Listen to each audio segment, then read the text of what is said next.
जय हिंद साथियों, स्वागत है आप सभी का आपके अपने डेली करंट अफेयर्स की क्लास पर। आज हम 31 जनवरी 2024 के इंपॉर्टेंट डेली करंट अफेयर्स को आपके लिए कवर करने वाले हैं। तो फ्रेंड्स, कॉपी पेन लेकर के बैठिए और जो भी मैं आपको इंपॉर्टेंट पॉइंट बताने वाला हूं उसे नोट कीजिएगा। और दोस्तों, पूरे जोश के साथ, पूरे होश के साथ आज के सेशन का आगाज करते हैं और खुद से बोलते हैं, जब तक तोड़ेंगे नहीं तब तक छोड़ेंगे नहीं। तो पहला क्वेश्चन आइए देखते हैं।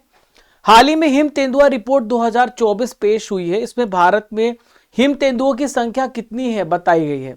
What is the number of snow leopard in India according to snow leopard report 2024। तो साथियों, 718 इसका राइट आंसर है। यानी टोटल अभी यहां पर भारत में हिम तेंदुओं की संख्या कितनी है? 718 है। इंपॉर्टेंट डेटा है, आप याद रखिएगा, पूछा जा सकता है। तो देखिए, ये जो डेटा है किसने जारी किया है? तो भारत में जो पर्यावरण और वन मंत्रालय है और उसके जो मंत्री हैं ये है भूपेंद्र यादव जी। इन्होंने भारत में हिम तेंदुओं की स्थिति की रिपोर्ट जारी की है। आप यहां पर देख पा रहे हैं, ये स्नो लेपर्ड है। यहां पर आप देख पा रहे हैं जो लद्दाख में बेसिकली पाया जाता है। और इस रिपोर्ट में बताया गया कि हिम तेंदुओं की जो टोटल संख्या है वो 718 है। अब दोस्तों, जान लेते हैं कहां पे कितने स्नो लेपर्ड पाए जाते हैं। तो सबसे पहले लद्दाख की बात करें तो लद्दाख यूनियन टेरिटरी में सबसे ज्यादा हिम तेंदुए पाए जाते हैं, 477। और सेकंड नाम आता है उत्तराखंड और हिमाचल प्रदेश का। यहां पर हिम तेंदुओं की संख्या जो है 51 बताई गई है। अरुणाचल प्रदेश में 36 है, सिक्किम में 21 है और जम्मू कश्मीर में केवल 9 हिम तेंदुए यहां पर पाए गए हैं। दोस्तों, यहां पे मैं आपको कुछ इंपॉर्टेंट रिपोर्ट्स और रैंकिंग बता रहा हूं जो हाल ही में प्रकाशित हुए, उसे भी जान लीजिए। अभी ग्लोबल फायर पावर इंडेक्स जारी किया गया और ग्लोबल फायर पावर इंडेक्स में भारत की रैंक 4th है। सबसे पहले प्लेस पर अमेरिका है, भारत यहां पे 4थे स्थान पर आता है। स्वच्छता सर्वेक्षण रिपोर्ट जारी की गई और मोस्ट क्लीनेस्ट सिटी कौन सा घोषित हुआ है? तो इंदौर और सूरत को कंबाइनली, इन दोनों सिटीज को यहां पर मोस्ट क्लीनेस्ट सिटी घोषित किया गया है। हांगकांग जो है, यहां पर हांगकांग को पीछे छोड़कर दुनिया का चौथा सबसे बड़ा शेयर मार्केट भारत का शेयर मार्केट बन गया है। दुनिया का सबसे बड़ा शेयर मार्केट अमेरिका का है। स्टार्टअप रैंकिंग 2023 पेश की गई जिसमें गुजरात और केरल और कर्नाटक, इन्हें पहले स्थान पर रखा गया है। भारत में अगर सबसे रहने योग्य बेस्ट सिटी फॉर वुमेन वो कौन सा है? वो चेन्नई है। अभी ब्लूमबर्ग इंडेक्स जारी किया गया, बिलियनियर इंडेक्स, भारत के सबसे अमीर कारोबारी वापस से गौतम अडानी बन गए हैं। दोस्तों, आइए जानते हैं कि भारत में हिम तेंदुए के जो प्रमुख स्थान है वो कहां कहां पे हैं। वैसे तो मैंने आपको एक रिपोर्ट में बता दिया कितने हिम तेंदुए पाए जाते हैं अलग अलग जगहों पर। हेमिस राष्ट्रीय उद्यान कहां पर है? लद्दाख में है। ग्रेट हिमालय नेशनल पार्क कहां पर है? हिमाचल प्रदेश में, जहां पर हिम तेंदुए पाए जाते हैं। गंगोत्री राष्ट्रीय उद्यान उत्तराखंड में है, आपको याद रखना है। कंचनजंगा राष्ट्रीय उद्यान सिक्किम में, जहां पर आपको हिम तेंदुए देखने को मिलेंगे। देखिए, अगर मैं आपसे पूछूं कि पूरी दुनिया में सबसे ज्यादा हिम तेंदुए की जो आबादी पाई जाती है वो कहां पर पाई जाती है? तो चाइना में हिम तेंदुए की आबादी सबसे ज्यादा अधिक है। लद्दाख और हिमाचल प्रदेश वो जगह है जिन्होंने अपने हिम तेंदुए को स्टेट एनिमल, राज्य की पशु घोषित किया है। आइए देखते हैं दोस्तों, दूसरा प्रश्न आप सभी के स्क्रीन पर ये रहा। हाल ही में गणतंत्र दिवस परेड 2024 में किस मंत्रालय की झांकी को सबसे बेस्ट झांकी का अवार्ड मिला है? Which ministry tableau has received the best tableau award in the Republic Day Parade 2024? दोस्तों, आप सभी बहुत दिनों से सोच रहे थे कि सर आपने बेस्ट झांकी का अवार्ड नहीं बताया, तो जब तक रिलीज होगा तब तो बताएंगे। अब रिलीज हो गया तो मैं आपको सबसे बेस्ट झांकी का अवार्ड बता रहा हूं।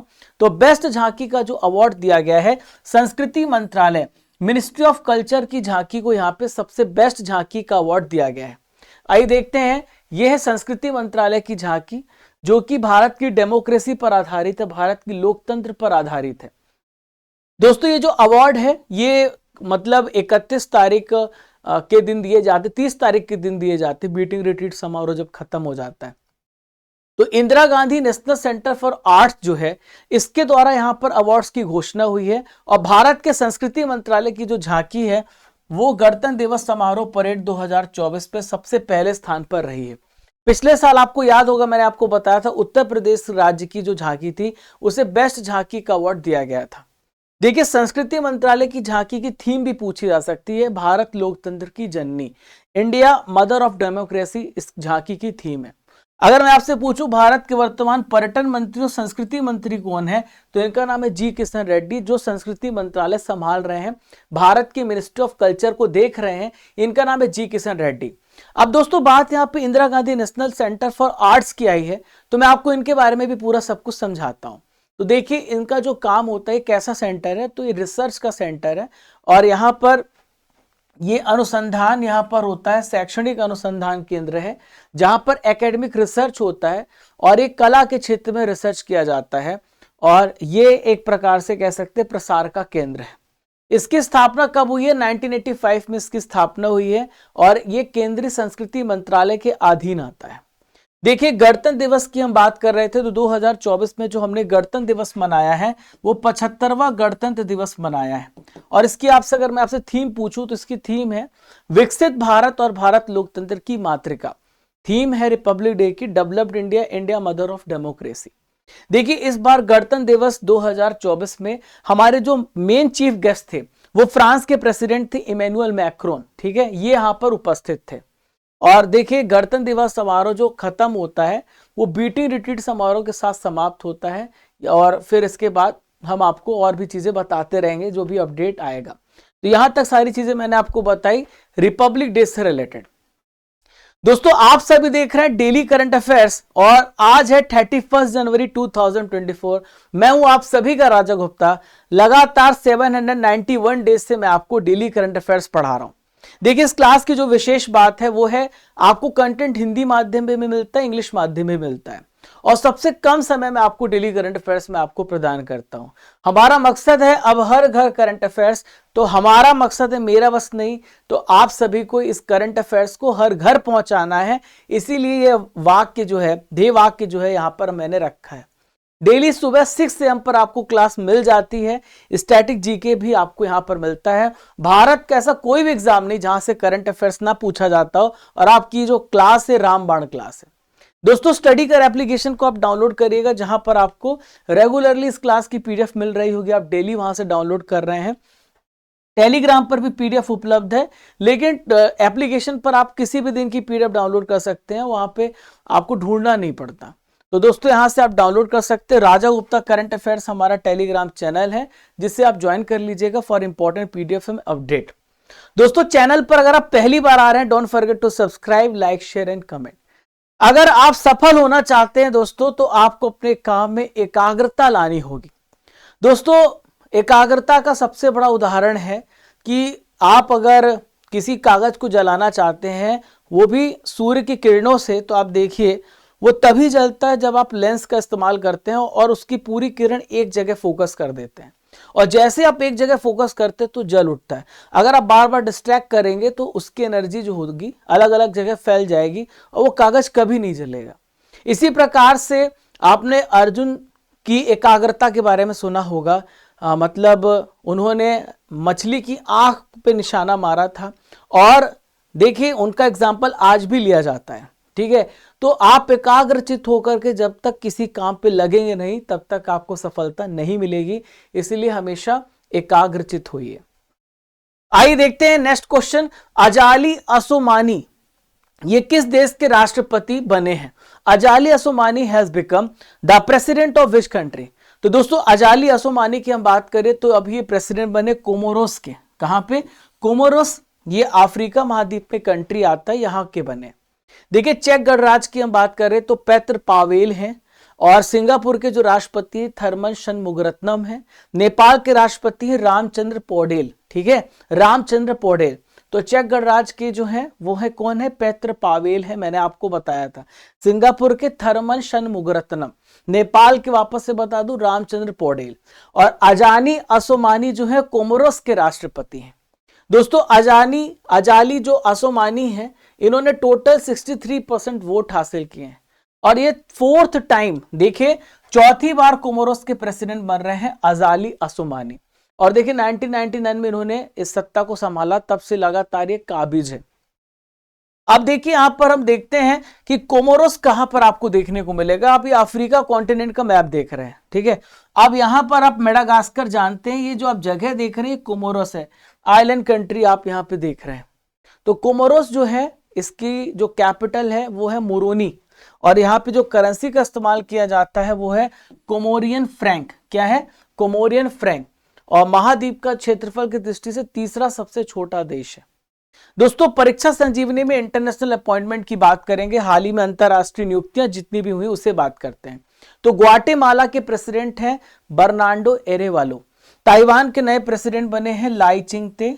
शेख हसीना की हम बात करें तो बांग्लादेश की प्रधानमंत्री, लगातार चौथी बार प्रधानमंत्री और 5 बार प्रधानमंत्री रही हैं। शेरिंग टोब्गे की बात करें तो भूटान के प्रधानमंत्री अभी हाल ही में बने हैं शेरिंग टोब्गे। चलिए दोस्तों आइए बढ़ते क्वेश्चन नंबर 4, चौथे प्रश्न की तरफ बढ़ते हैं। चंडीगढ़ विश्वविद्यालय के कुलपति सतनाम सिंह संधू किस सदन के लिए मनोनीत किए गए हैं? ये नॉमिनेट किए गए हैं। Chandigarh University vice chancellor Satnam Singh Sandhu has been nominated to which house? तो दोस्तों ये राज्यसभा के लिए नॉमिनेट हुए हैं। किस हाउस के लिए?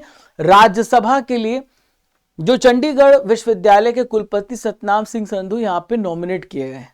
तो दोस्तों आप यहां पे देख पा रहे हैं ये हैं सतनाम सिंह संधू। भारत के जो प्रमुख यहां पर एजुकेशनिस्ट हैं, शिक्षाविदों में से एक हैं, वो है सतनाम सिंह संधू। तो राष्ट्रपति के द्वारा राज्यसभा के सदस्य के रूप में नॉमिनेट किया गया है। आपको जैसा कि पता है कि राष्ट्रपति 12 सदस्यों को राज्यसभा में मनोनीत कर सकता है, तो उसी के तहत यहां पर एक सदस्य सतनाम सिंह संधू बने। 2001 में इन्होंने मोहाली में लांड्रा में चंडीगढ़ ग्रुप ऑफ कॉलेज की नींव रखी थी। ठीक है, तो एजुकेशन को आगे लेके जा रहे सतनाम सिंह संधू। तो दोस्तों सामाजिक सेवा के लिए यहां पर इन्हें क्या किया गया है? यहां पे नॉमिनेट किया गया है। तो सांप्रदायिक सद्भाव को आगे बढ़ाने के लिए 2 गैर सरकारी संगठन भी चला रहे हैं। इस संगठन का नाम है इंडियन माइनॉरिटीज फाउंडेशन और दूसरा है न्यू इंडिया डेवलपमेंट फाउंडेशन। ये दोनों फाउंडेशन चला रहे हैं। अब दोस्तों बात यहां पे राज्यसभा की आई है, तो मैं आपको राज्यसभा से संबंधित सारे इंपॉर्टेंट फैक्ट्स बताता हूं। तो देखिए राज्यसभा की परीक्षा संजीवनी लीजिए। राज्यसभा का गठन आर्टिकल नंबर 80 में है और लोकसभा का गठन आर्टिकल नंबर 81 में है। राज्यसभा में मैक्सिमम लोगों की संख्या 250 हो सकती है। प्रेजेंट में संख्या कितनी है? 245, जिसमें से 12 सदस्यों को हटा दे तो 233 जो मेंबर्स होते हैं वो इलेक्ट होते हैं, निर्वाचित होते हैं। जो 12 सदस्य होते हैं दोस्तों प्रेसिडेंट के द्वारा, ये लिटरेचर के फील्ड में, साइंस के फील्ड में और सोशल सर्विस में और आर्ट्स के क्षेत्र से आते हैं। तो राज्यसभा में एसटी और एससी के लिए कोई भी सीटें अभी आरक्षित नहीं है, रिजर्व नहीं है। राज्यसभा एक परमानेंट हाउस है जिसका कभी भी डिसोल्यूशन नहीं हो सकता। लोकसभा का डिसोल्यूशन हो जाता है। राज्यसभा के 1/3 मेंबर जो होते हैं हर दूसरे साल में रिटायर हो जाते हैं। अभी वर्तमान में राज्यसभा के जो सभापति हैं वो देश के उपराष्ट्रपति जगदीप धनखड़ है, जो कि 14 नंबर के वाइस प्रेसिडेंट है। वर्तमान में अगर मैं आपसे पूछूं राज्यसभा के उपसभापति कौन है, ये भी आपसे पूछा जा सकता है, तो ये है हरिवंश नारायण सिंह। कौन है? हरिवंश नारायण सिंह। चलिए फ्रेंड्स आइए बढ़ते हैं क्वेश्चन नंबर 5 की तरफ। भारत ऊर्जा सप्ताह का दूसरा संस्करण किस राज्य में आयोजित किया जाएगा? The second edition of Indian Energy Week will be held in which state? तो भारत ऊर्जा सप्ताह का जो दूसरा संस्करण है ये गोवा में आयोजित किया जाएगा। कहां पर? गोवा में इसका आयोजन किया जाएगा। देखिए केरल से रिलेटेड करंट अफेयर्स को देखते हैं। तो हाल ही में केरल ने अपना नाम केरलम को लेकर के विधानसभा में प्रस्ताव को पारित किया है। अभी यहाँ पे इसकी अनुमति संसद से मिलनी बाकी है। देखिए तमिलनाडु की बात करें तो नीलगिरी तहर परियोजना तमिलनाडु में स्टार्ट की गई। कहां पर? नीलगिरी तहर परियोजना तमिलनाडु में स्टार्ट हुई है। तेलंगाना में यहां पर गिग श्रमिक योजना स्टार्ट हुई है। ठीक है, रेवंत रेड्डी ने गिग श्रमिकों के लिए यहां पर योजना स्टार्ट की गई है उनको सपोर्ट करने के लिए। तो ये तेलंगाना के जो नए चीफ मिनिस्टर हैं वो है रेवंत रेड्डी हैं।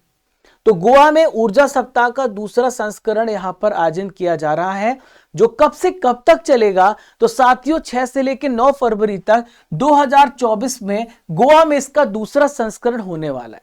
इसमें क्या होगा? एनर्जी को लेकर के यहां पे डिस्कशन होगा, एनर्जी को लेकर यहां पे चर्चा की जाएगी। तो दोस्तों ये किसके द्वारा आयोजित किया जा रहा है? तो भारत सरकार का पेट्रोलियम मंत्रालय है, प्राकृतिक गैस मंत्रालय है, भारतीय पेट्रोलियम उद्योग महासंघ है, इसके द्वारा इसका आयोजन किया जा रहा है। अब दोस्तों बात कर लेते हैं यहाँ पे मेजर नेशनल कॉन्फ्रेंसेस जो 2023 और 24 में हुए हैं। तो अभी विंग्स इंडिया 2024 हुआ जो कि हैदराबाद में हुआ है। राष्ट्रीय युवा सम्मेलन मैं आपसे पूछूं तो कहां पर हुआ? नासिक में हुआ है। विश्व कॉफी सम्मेलन कहां पर हुआ? बेंगलुरु में हुआ। और इंटरनेशनल एरोस्पेस सम्मेलन कहां पर हुआ? ग्वालियर में हुआ है। सेमिकॉन इंडिया 2023 गांधीनगर में हुआ है। वैश्विक बौद्ध शिखर सम्मेलन न्यू दिल्ली में हुआ है। इन्वेस्टर समिट भी न्यू दिल्ली में हुआ है। एशिया पेट्रोकेमिकल उद्योग सम्मेलन 2023 ये न्यू दिल्ली में हुआ है। और 7वां अंतर्राष्ट्रीय धर्म सम्मेलन भोपाल में आयोजित किया गया है। दोस्तों, आज की नॉलेज की फैक्ट्री में भारत की कुछ जनजातियों के बारे में डिस्कस करते पूछा जाता है। जैसे आपसे पूछ लिया जाएगा कि गद्दी जनजाति कहां पे पाई जाती है, तो ये कहां पे पाई जाती है? हिमाचल प्रदेश में पाई जाती है। गुज्जर और कन्नूरा, ये 3 ऐसी इंपॉर्टेंट जनजातियां हैं जो हिमाचल प्रदेश में पाई जाती हैं। फिर आती है खरवार, गोंड और संथाल, जो कहां पाई जाती है दोस्तों? बिहार में। भील, गोंड, सहरिया, कोरकू, कोल, ये एमपी में पाई जाती है। बकरवाल, बोट, बोतो और गुज्जर, ये जम्मू कश्मीर में पाई जाती है। इन सभी जनजातियों को आप याद रखिएगा, एग्जाम में इससे रिलेटेड क्वेश्चन अवश्य पूछा जाता है, तो इस बात को आप ध्यान रखिएगा। दोस्तों, एक इंपॉर्टेंट बात आप लोगों की कि आप लोगों की मैथ्स क्लास और रीजनिंग क्लास और जीके की क्लास वापस से कंटिन्यू हो रही है। लेकिन दोस्तों, चैनल का नाम है स्टडी कर। आपको जैसा कि पता है कि हमारे 2 चैनल हैं। एक चैनल है राजा गुप्ता करंट अफेयर्स और एक हमारा ये जो चैनल है ये स्टडी कर। तो स्टडी कर में हमारी टीम यहां पर आएगी। यहां पर कुछ टेक्निकल प्रॉब्लम भी हो रही थी, साथ में करंट अफेयर्स के वीडियोस के साथ कोलैप्स हो रहा था। आपको करंट अफेयर्स यहां पे ज्यादा चाहिए था, तो स्टडी कर एप्लीकेशन पर, स्टडी कर एप्लीकेशन है, आपको तो पता है। स्टडी कर हमारा यूट्यूब चैनल भी है, तो वहां पर हमारे टीचर्स की क्लास चलेगी। तो अयाज सर अभी आपको नंबर सिस्टम पढ़ा रहे थे, आप पूछ रहे थे कहाँ है अयाज सर, तो अयाज सर शाम को 7 बजे आज क्लास लेंगे, याद रखिएगा। एलसीएम एस से पूरा बेसिक से पढ़ा रहे हैं। मैराथन क्लास होगी, हर दिन एक टॉपिक।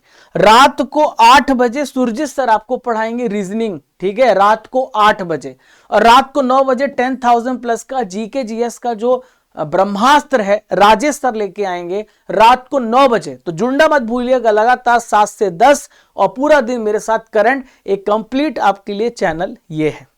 चलिए अगला क्वेश्चन देखते हैं। शरद चौहान किस केंद्र शासित प्रदेश के हाल ही में मुख्य सचिव बने? Sharad Chauhan has become the chief secretary of which union territory? तो देखिए, शरद चौहान जो है पुडुचेरी के, इसका राइट आंसर हो जाएगा पुडुचेरी के। अभी यहां पर शरद चौहान यूनियन टेरिटरी के चीफ सेक्रेटरी बने हैं और ये 1994 बैच के ऑफिसर हैं शरद चौहान। तो केंद्रीय गृह मंत्रालय के द्वारा पुडुचेरी का नया इन्हें मुख्य सचिव अपॉइंट किया गया है, याद रखिएगा। और किनके स्थान पर आ रहे हैं? तो राजीव वर्मा का स्थान लेंगे। तो राजीव वर्मा को कहां पे? चंडीगढ़ का प्रशासक के सलाहकार के रूप में अपॉइंट कर दिया है, इन्हें चंडीगढ़ भेज दिया है। दोस्तों, पुडुचेरी के बारे में डिस्कस करते, कहां पे पुडुचेरी है? तो आप यहां पर तमिलनाडु का मैप देख रहे हैं, तो ये जो जगह आप देख रहे हैं पुडुचेरी है, ठीक है। और दोस्तों, पुडुचेरी की कैपिटल पौंडीचेरी है। उपराज्यपाल तमिलिसाई सौंदरराजन है। यहाँ पे मुख्यमंत्री है एन रंगास्वामी।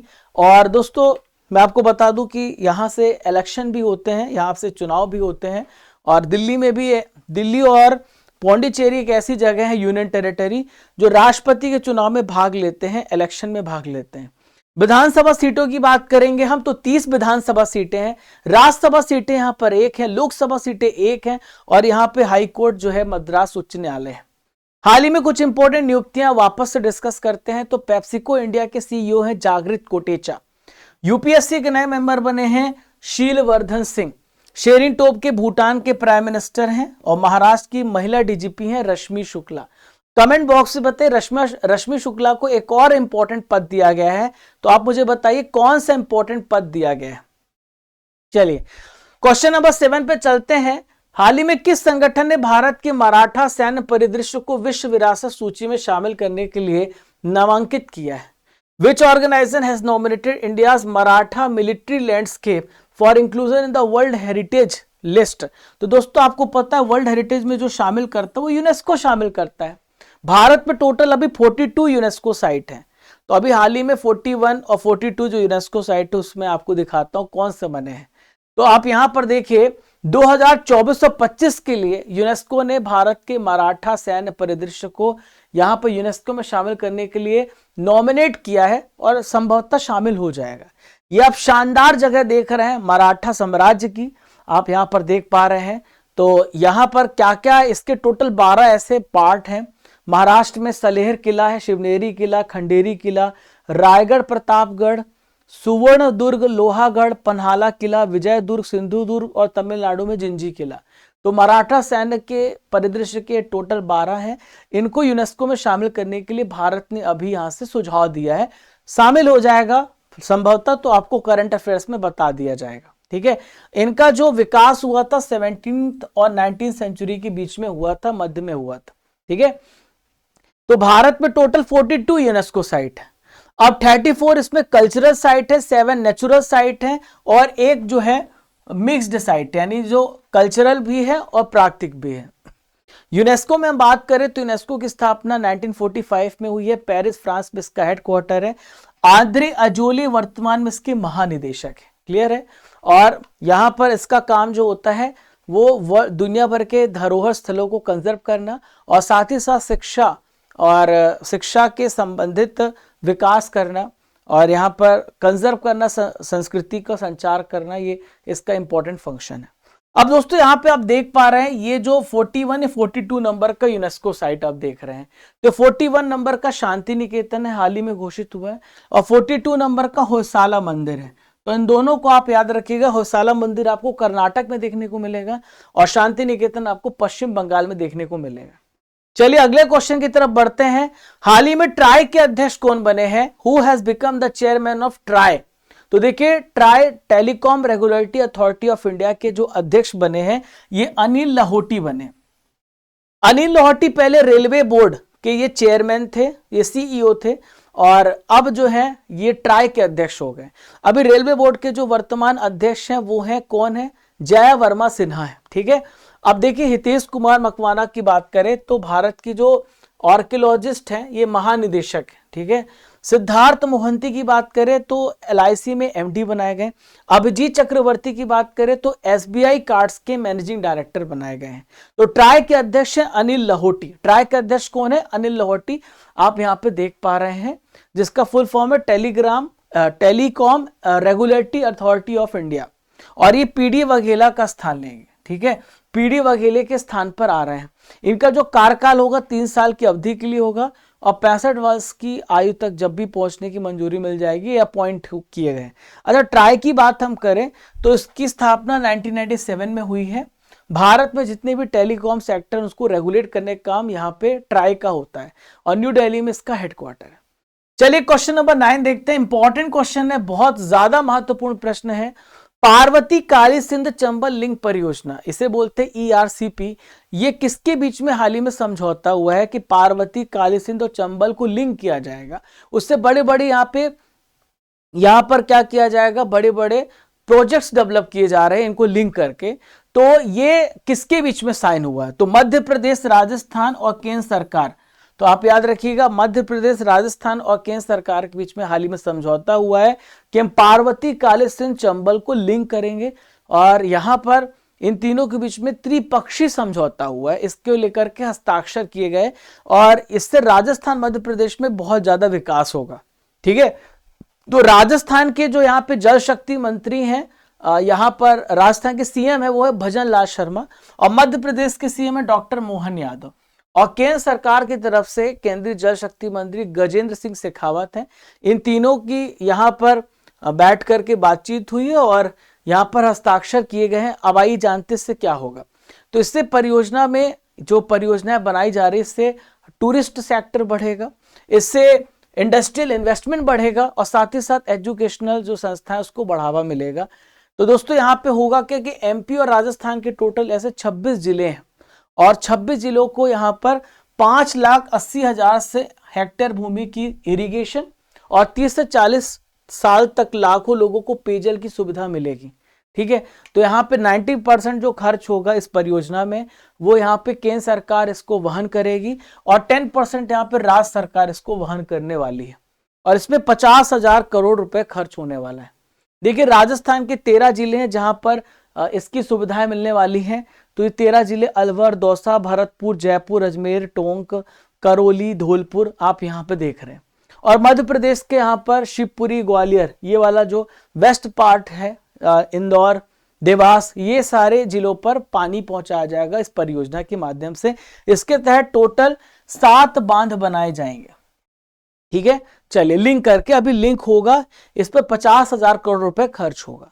अच्छा, लिंक करने से क्या फायदा होता है कि नदियां को भी पूरी धारा मिल जाती, नदियां समाप्त भी नहीं होती, इससे और परियोजनाएं, इससे और भी डेवलपमेंट विकास हो सकता है। ठीक है, अब दोस्तों आज का आखिरी इंपॉर्टेंट करंट अफेयर्स आप सभी के सामने रहा, political history of Assam 1947 to 1917। इस पुस्तक का पहला खंड किसने जारी किया?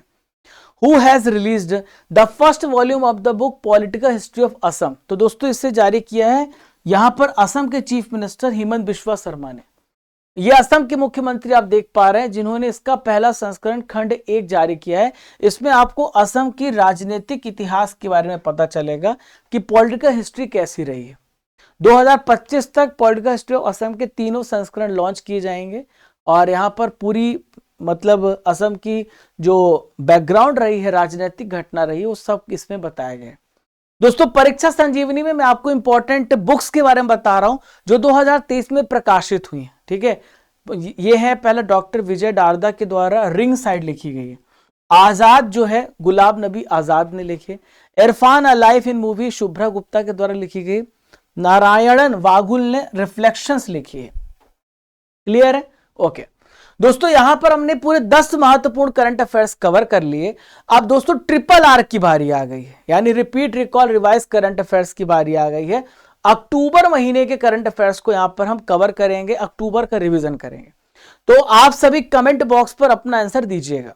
मोहम्मद मुइज्जू किस देश के राष्ट्रपति बने? बड़ा विवाद है, इनका नाम आपको याद रखना है। मालदीव्स के राष्ट्रपति हैं, काफी विवाद हो गया था भारत और मालदीव्स के बीच में। अंतरराष्ट्रीय अहिंसा दिवस कब मनाया जाता है? तो साथियों 2 अक्टूबर को मनाया जाता है।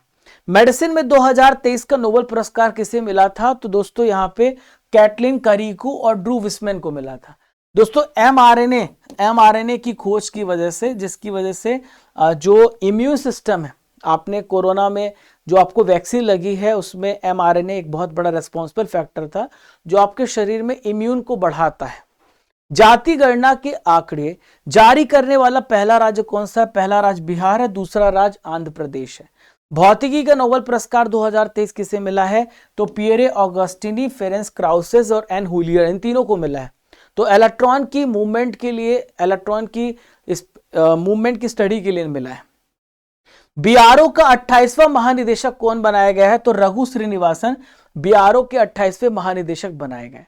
क्रिकेट का ईरानी कप 2023 किसने जीता है? रेस्ट ऑफ इंडिया ने, यहां पर सौराष्ट्र को हरा करके जीता। ईरानी कप होता है रेस्ट ऑफ इंडिया और जो रणजी ट्रॉफी का लास्ट विनर होता है उसके बीच में।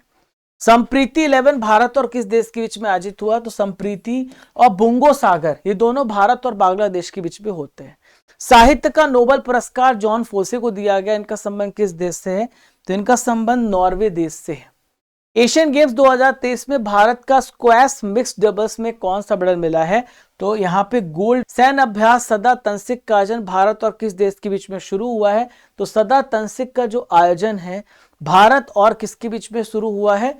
भारत और सऊदी अरब के बीच में। किस राज्य में समलेई मंदिर परियोजना का उद्घाटन किया गया? तो समलेई मंदिर परियोजना का उद्घाटन उड़ीसा में हुआ है।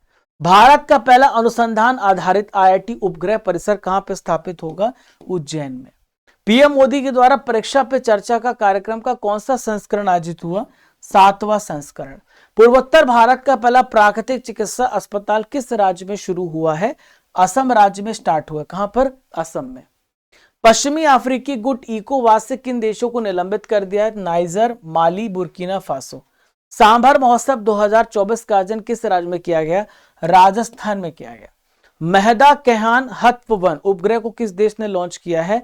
तो इसे ईरान ने लॉन्च किया है। FIH हॉकी 5S महिला विश्व कप का खिताब किसने जीता है? तो इसे नीदरलैंड ने जीता है। यहां पे नीदरलैंड ने भारत को हरा करके जीता है। दोस्तों ल्यूसेंट जी के MCQ में आज ज्वालामुखी वोल्केनो से रिलेटेड क्वेश्चन को कवर करेंगे। आइए देखते हैं। विश्व का सबसे ऊंचा ज्वालामुखी पर्वत कोटोपैक्सी कहां पर है? तो इक्वाडोर में कोटोपैक्सी है। ज्वालामुखी किलिमंजारो किस देश में है? तो किलिमंजारो तंजानिया में है। कहां पर है? तंजानिया, अफ्रीका कॉन्टिनेंट में। फ्यूजियामा किस देश का ज्वालामुखी है? तो फ्यूजियामा जापान का ज्वालामुखी है। नेक्स्ट है माउंट एटना किस द्वीप में स्थित है? तो सिसिली नेक्स्ट है विसुवियस ज्वालामुखी किस देश में है? तो इटली में विसुवियस है। दोस्तों 31 जनवरी के करंट अफेयर्स का टेस्ट लेने वालों, आपने बहुत अच्छे से करंट अफेयर्स को पढ़ा है। अब आपका फाइनल में टेस्ट होगा, देखते हैं आप 10 में से कितना स्कोर कर पाते हैं। तो हेमिस राष्ट्रीय उद्यान कहां पर है? तो हेमिस राष्ट्रीय उद्यान लद्दाख में है। भारतीय संविधान को किस वर्ष अपनाया गया था? 1949 में। 1950 में 26 जनवरी को लागू किया गया था। शेख हसीना किस देश की प्रधानमंत्री? बांग्लादेश की। अनुच्छेद कौन सा है जिसमें राज्यसभा का गठन होता है? आर्टिकल नंबर 80 है जिसमें राज्यसभा का गठन होता है। विंग्स इंडिया 2024 का आयोजन कहां पर किया गया? हैदराबाद में किया गया। तमिलिसाई सौंदरराजन किस केंद्र शासित प्रदेश की उपराज्यपाल हैं? तो ये कहां की हैं? पुदुचेरी की। कहां की? पुदुचेरी के। शेरिंग टोबगे किस देश के प्रधानमंत्री बने हैं? तो शेरिंग टोबगे के बारे में बात करें हम तो ये कहां के प्रधानमंत्री हैं? भूटान के। वर्तमान में भारत में कितने यूनेस्को स्थल हैं? 42 यूनेस्को स्थल हैं। चांगपा जनजाति कहां पाई जाती है? तो चांगपा जनजाति लद्दाख में पाई जाती है। होयसाला मंदिर किस राज्य में? कर्नाटक में है। 42 नंबर का यूनेस्को साइट है।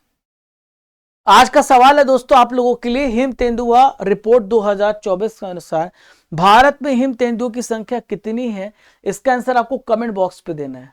आपको यहां पर ये जगह दिख रही है, आपको बताना है कौन सी जगह है और इससे रिलेटेड सारी जानकारी आपको देनी है। दोस्तों काम की बात में आपको बता दूं, उत्तराखंड पुलिस एसआई रिक्रूटमेंट आया है। उत्तराखंड पुलिस सर्विस कमीशन के द्वारा sub inspector, fire station second officer, platoon commander 222 vacancy है। उत्तराखंड वालों आपके लिए बहुत अच्छा मौका है, और भी अगर दूसरे राज्य के लोग भी अप्लाई कर सकते हैं कि नहीं, एक बार पढ़ लीजिएगा। 18 से 28 साल तक एज है। ग्रेजुएशन 12th पास ग्रेजुएशन है, एजुकेशन क्वालिफिकेशन, और जो है 31 जनवरी से 20 फरवरी तक है। दोस्तों यहाँ पे करंट अफेयर्स की ई बुक लॉन्च हो गई है और आप इस ई बुक को डाउनलोड कर लेना, और आज ई बुक लॉन्च हो गई। इसके अलावा आज मैं आपको बता दूं सुबह 9 बजे आपका मंथली करंट अफेयर है, तो 9 बजे आप सभी सुबह 9 बजे 60 क्वेश्चन का मंथली करंट अफेयर्स पढ़ लीजिएगा। यहाँ पे मंथली करंट अफेयर जनवरी की ई बुक लॉन्च हो गई, उसे भी डाउनलोड कर लीजिएगा, जो आपको 2 बजे तक मिल जाएगी। आज 2 बजे आप आइएगा, 2 बजे आपको मिल जाएगी, ठीक है। 500 महत्वपूर्ण प्रश्नों वाली और पूरे 320 पन्ने की ईयरली बुक भी अवेलेबल है। ये एप्लीकेशन उपलब्ध है, स्टडी का डाउनलोड करना, ई बुक सेक्शन में जाना जहां पर आपको इस क्लास की इंपॉर्टेंट पीडीएफ्स मिल जाएंगे। राजा गुप्ता करंट अफेयर्स हमारा टेलीग्राम चैनल है, आप इसे ज्वाइन कर लेना ताकि आपको रेगुलरली हर क्लास की अपडेट मिलती रहे। और आप मुझे फॉलो कर सकते हैं अपने मेरे सोशल मीडिया प्लेटफॉर्म्स पर, उन सब का लिंक आपको यहाँ पे कमेंट बॉक्स पे दिया गया, डिस्क्रिप्शन बॉक्स में दिया गया। तो दोस्तों चलने का समय हो गया, इजाजत दीजिए, फिर मिलेंगे इसी जोश और इसी ऊर्जा के साथ। आज की 9 बजे की मंथली करंट अफेयर्स की क्लास मिस मत कीजिएगा। मंथली करंट अफेयर्स पढ़िएगा सुबह 9 बजे ठीक 3 घंटे बाद। तो मिलते हैं फ्रेंड्स, तब तक के लिए जय हिंद जय भारत। जब तक तोड़ेंगे नहीं तब तक छोड़ेंगे नहीं। खुश रहिए, मुस्कुराते रहिए।